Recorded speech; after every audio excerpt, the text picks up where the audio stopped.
Hello student, video में फिर से एक बार आप सभी का स्वागत है। आज हम हमारे पाठ्य पुस्तक में जो 5 नंबर पर पाठ है, लेसन है, जिसका नाम है चिट्ठियों की अनूठी दुनिया, इस पाठ का वाचन करेंगे।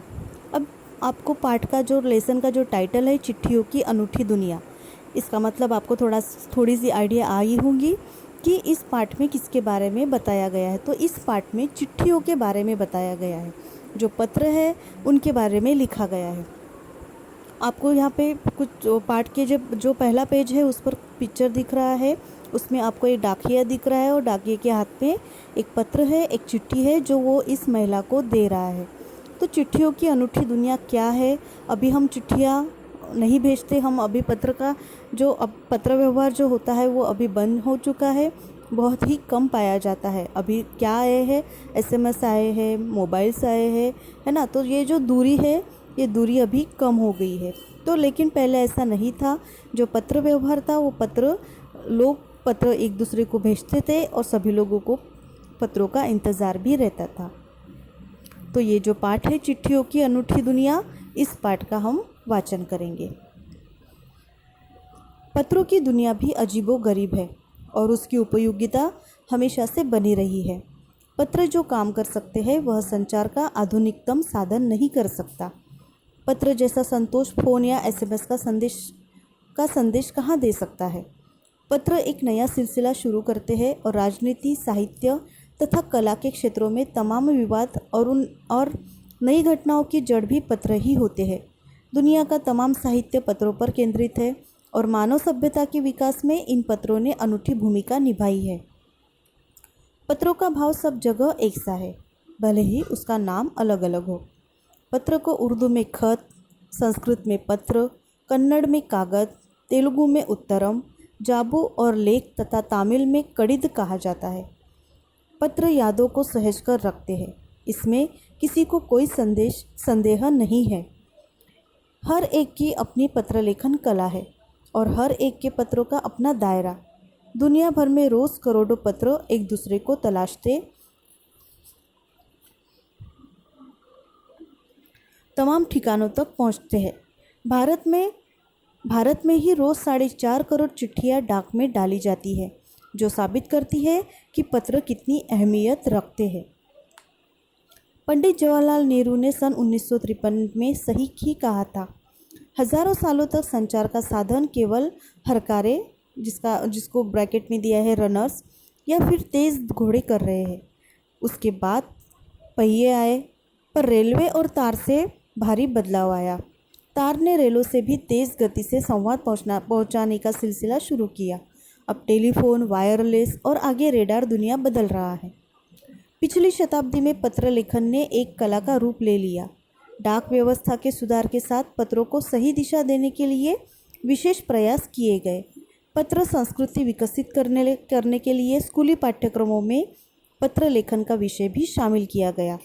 भारत ही नहीं, दुनिया के कई देशों में ये प्रयास चले और विश्व डाक संघ ने अपनी ओर से भी काफ़ी प्रयास किए। विश्व डाक संघ की ओर से 16 वर्ष से कम आयु वर्ग के बच्चों के लिए पत्र लेखन प्रतियोगिताएं आयोजित करने का सिलसिला सन 1972 से शुरू किया गया। यह सही है कि खास तौर पर बड़े शहरों और महानगरों में संचार साधनों के तेज़ विकास तथा अन्य कारणों से पत्रों की आवाजाही प्रभावित हुई है, पर देहाती दुनिया आज भी चिट्ठियों से ही चल रही है। फैक्स, ईमेल, टेलीफोन तथा मोबाइल ने चिट्ठियों की तेज़ी को रोका है, पर व्यापारिक डाक की संख्या लगातार बढ़ रही है। जहाँ तक पत्रों का सवाल है, अगर आप बारीकी से उसकी तह में जाए तो आपको ऐसा कोई नहीं मिलेगा जिसने कभी किसी को पत्र न लिखा या न लिखाया हो, या पत्र का बेसब्री से जिसने इंतज़ार न किया हो। हमारे सैनिक तो पत्रों का जिस उत्सुकता से इंतज़ार करते हैं उसकी कोई मिसाल ही नहीं। एक दौर था जब लोग पत्रों का महीनों इंतज़ार करते थे, पर अब वह बात नहीं। परिवहन साधनों के विकास ने दूरी बहुत घटा दी है। पहले लोगों के लिए संचार का इकलौता साधन चिट्ठी ही थी, पर आज और भी साधन विकसित हो चुके हैं। आज देश में ऐसे लोगों की कमी नहीं है जो अपने पुरखों की चिट्ठियों को सहेज और संजोकर विरासत के रूप में रखे हुए हो, या फिर बड़े बड़े लेखक, पत्रकारों उद्यमी, कवि, प्रशासक, सन्यासी या किसान, इनकी पत्र रचनाएं अपने आप में अनुसंधान का विषय है।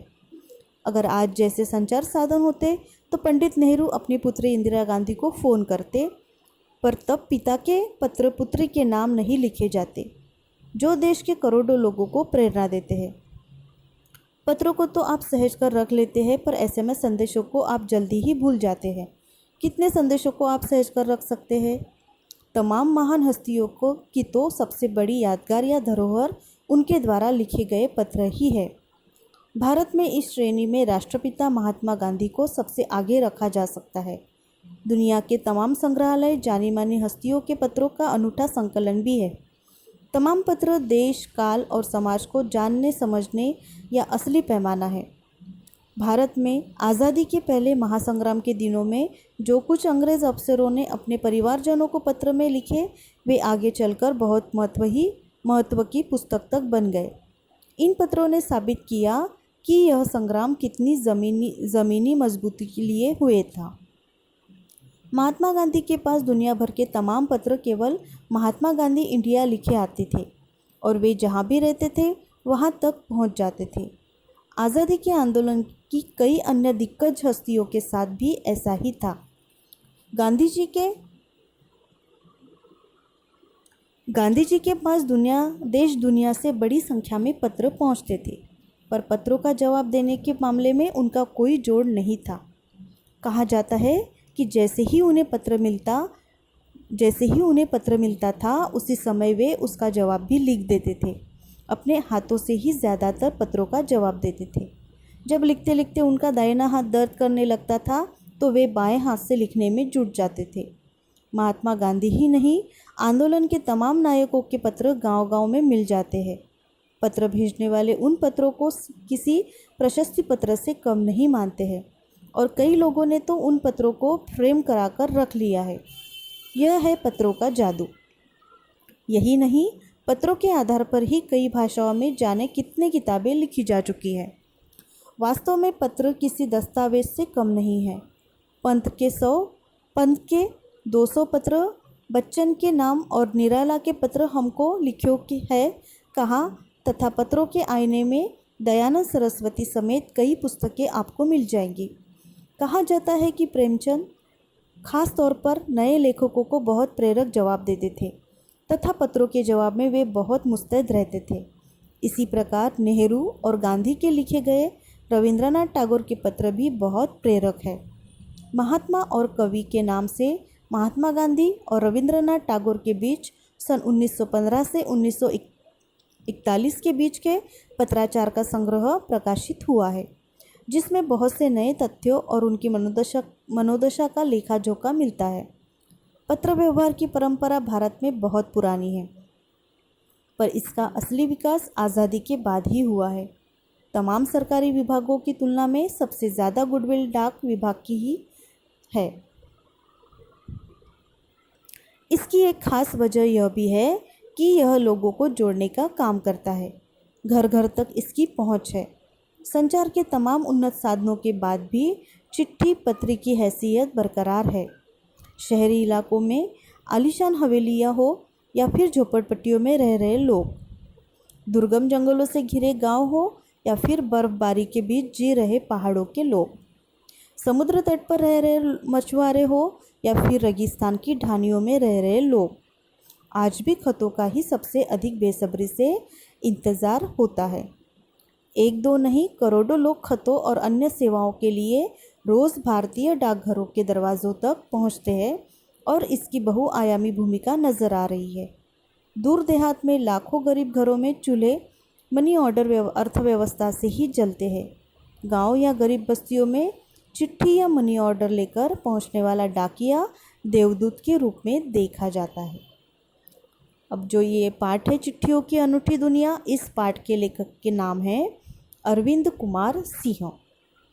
तो यहाँ पर आप देख सकते हैं कि अरविंद कुमार सिंह जी ने यहाँ पे चिट्ठियों की कितनी अनूठी दुनिया हमें बताई है। चिट्ठियों का जो सफ़र है, पत्रों का जो सफ़र है, पत्र कहाँ कहाँ लिखे जाते हैं और पत्रों ने क्या क्या इतिहास रचा कर रखा है, ये सारी बातें हम वीडियो के नेक्स्ट वीडियो में देखेंगे।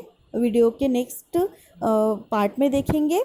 और इस लेसन का जो टाइटल है चिट्ठियों की अनूठी दुनिया, ये क्यों दिया गया है, इसका भी अर्थ हम उस वीडियो में देखेंगे। इस पार्ट को आपको अच्छे से पढ़ना है। धन्यवाद।